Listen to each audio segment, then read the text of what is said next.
Over the years, I've learned that the best motivation to present an idea is to come with a spirit of giving. It's really funny, you can see this. When someone has something to sell, when they want something from you, they want you to sign up for their Facebook, join their Facebook fan page or become one of their Twitter followers or buy my product or invest in my company, the way they present is about themselves. They're selling all the time, and it's actually off-putting. Unless there are selfishly motivated people in the audience, in which case it's a transaction. It's not actually something inspiring. But when someone shows up with the desire to give, to share an idea, to share a perspective, to share a new product, to share a new way of looking at something, people are much more receptive.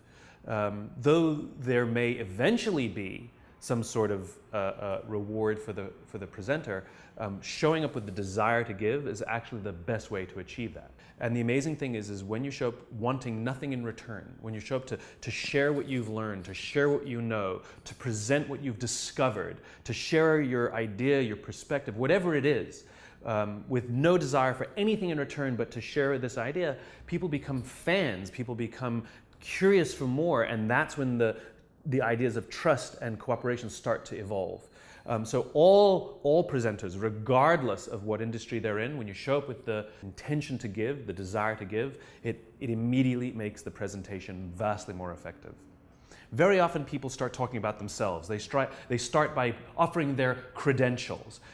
I've got 6 PhDs and I've run 7 Nobel Prizes and I teach at this esteemed university and I work with some of the biggest companies. In other words, they start by presenting their credentials as if to say, I'm qualified to tell you what you're about to hear.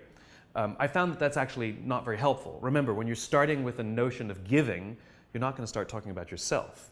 Right? So immediately those who start talking about themselves, it starts to become alienating for the audience. That stuff's important, but not to start a presentation. The other thing that I found is not helpful is to start with facts and figures. In other words, you're going to start by building a rational argument as to why this is important and why you should listen to me to get to this end state. Again, good stuff, better for later. Better, the facts and figures will come inside the jigsaw puzzle. They'll come later. They don't help capture people, their attention. It doesn't help by getting people to lean and say, this will be interesting, right? Because quite frankly, it goes right to the neocortex. It's a thinking thing, and it sort of starts to create, it's not emotional, it doesn't suck people in.